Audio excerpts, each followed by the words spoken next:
الا آل لوط مگر لوط کے گھر والے۔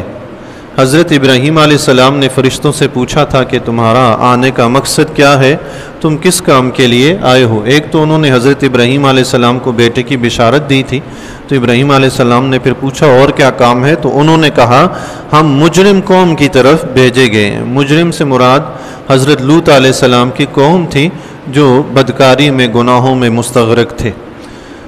الا آل لوط مگر لوط کے گھر والے، یعنی لوط علیہ السلام کی قوم کی طرف اللہ تعالیٰ نے ہمیں بھیجا ہے، ان کو ہلاک کرنا ہے، لیکن لوط علیہ السلام اور آپ کے گھر والے جو ہیں انا لمنجوہم اجمعین، ان سب کو ہم بچا لیں گے۔ لوط علیہ السلام کو بعض مفسرین نے لکھا ہے کہ صرف لوط علیہ السلام اور آپ کے جو 2 بیٹیاں تھیں وہی مومن تھے، اور جو باقی قوم تھی وہ ساری کی ساری کافر تھی اور بدکار تھی۔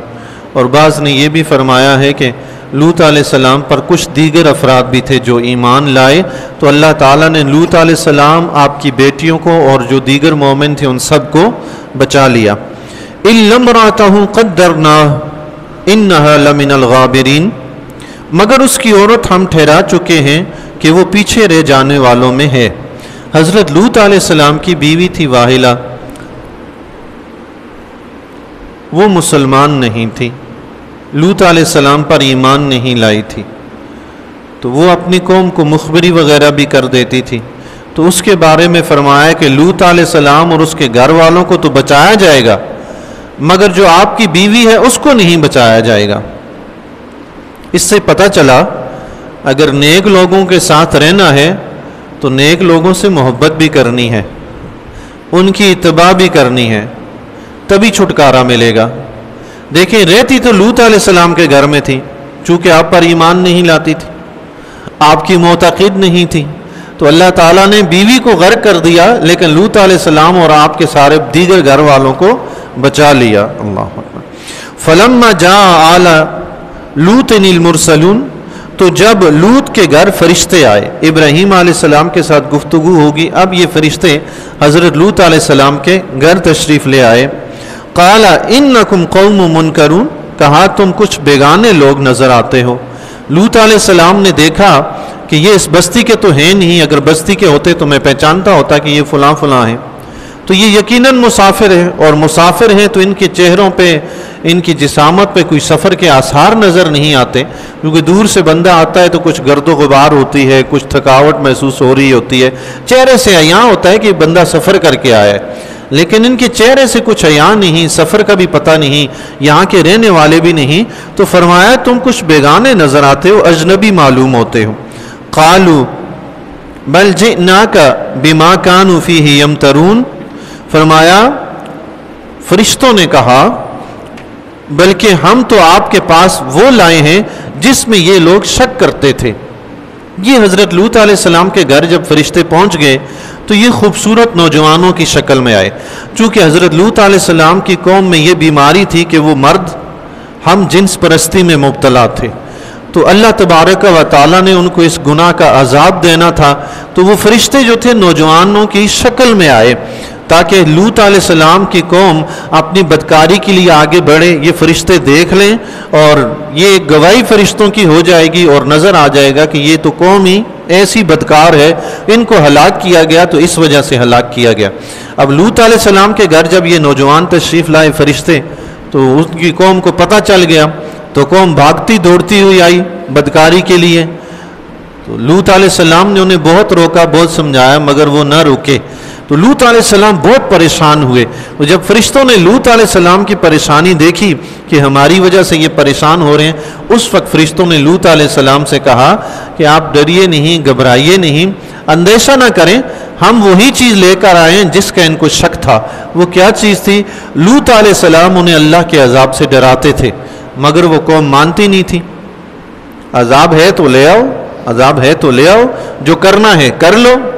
اللہ اکبر۔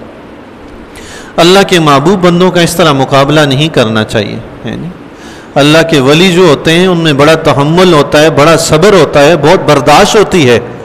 اگر ان میں یہ چیز نہ ہو، تحمل برداشت نہ ہو، تو ولایت ملتی ہی نہیں ہے، اور اگر ان میں یہ چیز نہ ہو، وہ اللہ کی بارگاہ میں ہاتھ اٹھا دیں تو بندگی نسلیں برباد ہو جائیں۔ اللہ لوط علیہ السلام نے 25 سال تک ان لوگوں کو تبلیغ کی، برداشت کیا، مگر یہ قوم مان ہی نہیں رہی۔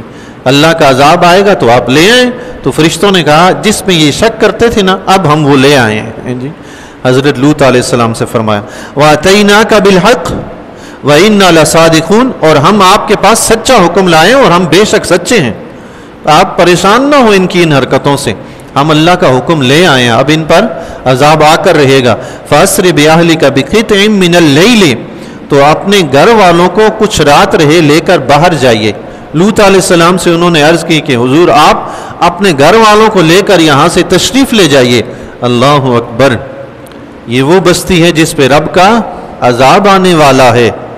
جب تک لوط علیہ السلام وہاں موجود تھے رب نے عذاب نہیں بھیجا، اور جب اب عذاب رب بھیج رہا ہے تو رب نے پہلے حکم دیا کہ لوط علیہ السلام اور آپ کے گھر والے اس بستی سے نکل جائیں کہ اللہ کو اپنے محبوب بندوں کے ہوتے ہوئے عذاب نہیں دیتا ہے۔ نہیں، اللہ اکبر، اپنے محبوب اور پیارے بندوں کے ہوتے ہوئے عذاب نہیں دیتا۔ اللہ اکبر، سبحان اللہ۔ نیک لوگوں کے ساتھ رہنے کا یہ فائدہ ہے، لیکن شرط یہ ہے کہ نیک لوگوں سے محبت کرنے والے ہوں، ان کی اتباع کرنے والے ہوں۔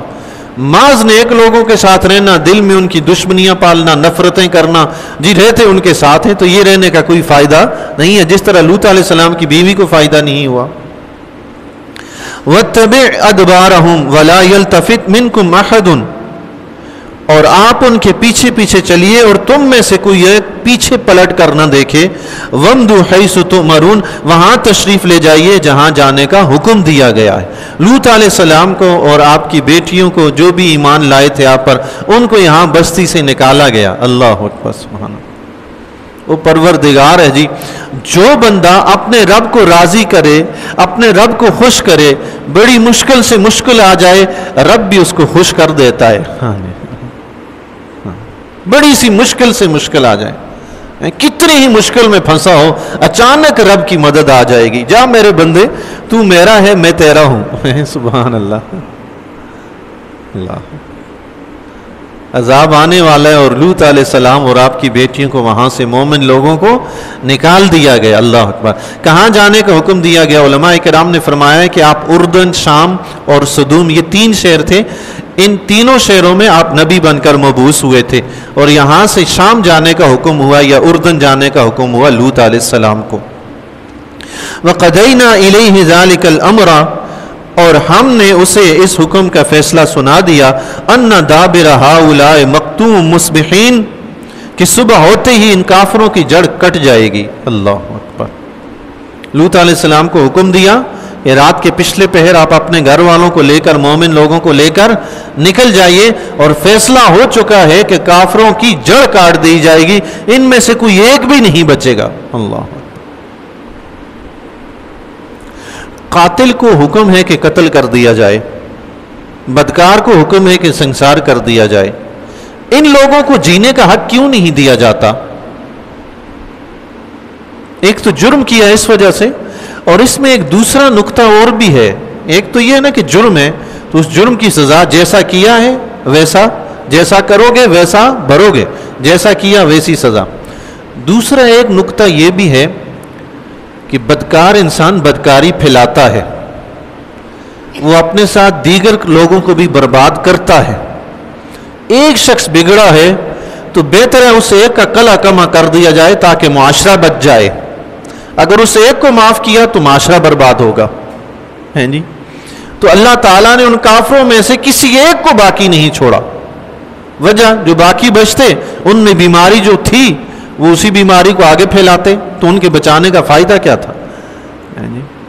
اس لیے ان کو بچایا ہی نہیں کسی ایک کو بھی، ہے جی۔ اللہ اکبر۔ گندا خون ہمیشہ گندی راہ دکھاتا ہے جی۔ بری عادتیں پڑ جائیں ہمیشہ وہ برا ہی بناتی ہیں، اچھی عادتیں لگ جائیں تو اللہ کے فضل و کرم سے اگر اچھی عادتیں غالب ہوں، اچھے لوگ غالب ہوں تو وہ بروں کو بھی اچھا بنا لیتے ہیں جی۔ اللہ اکبر۔ شیخ سعدی رحمۃ اللہ تعالی علیہ، نسبت کا بڑا اثر ہوتا ہے جی۔ اللہ اکبر۔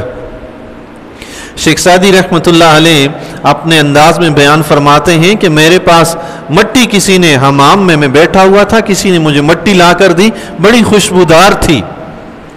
میں نے اس سے پوچھا کہ یہ تم مشک ہو یا عنبر ہو، اتنی خوشبو تم سے آ رہی ہے؟ مٹی سے خوشبو آ رہی ہے مشک و عنبر کی طرح. سعدی فرماتے ہیں میں سوچ میں پڑ گئے یہ مشک ہے یا عنبر ہے, اس مٹی سے اتنی تازہ خوشبو آ رہی ہے.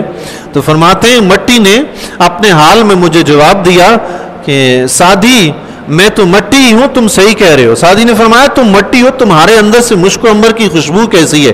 تو مٹی نے جواب دیا بگفتہ من گلے ناچیز بودم ولیکن مدتے باگل نشستم. سعدی واقعی میں تو مٹی بڑی ناچیز ہوں لیکن کچھ عرصہ پھولوں کی رفاقت میں رہی ہوں. جمال ہم نشیں در من اثر کر وگرنہ من ہما خاکم کے ہستم. یہ تو ان پھولوں کی ہم نشینی کی برکت ہے, مجھ میں خوشبو آنے لگی ورنہ میں تو مٹی ہی تھی. سبحان اللہ. برے لوگ برا بناتے ہیں, اچھے اچھا بنا دیتے ہیں. بدبودار سے بدبو پھیلتی ہے, خوشبودار سے خوشبو پھیلتی ہے. اللہ تعالیٰ اچھے لوگوں کے ساتھ رہنے کی توفیق عطا فرمائے. تو اللہ تعالیٰ نے حکم فرما دیا کہ لوط علیہ السلام کو کہ آپ اور آپ کے جو مومن لوگ ہیں یہ چلے جائیں تو ان کی صبح سویرے جڑ کاٹ دی جائے گی, یعنی ان کا کوئی ایک بچہ بھی باقی نہیں چھوڑا جائے گا, سب کو نیست و نابود کر دیا جائے گا. کیوں؟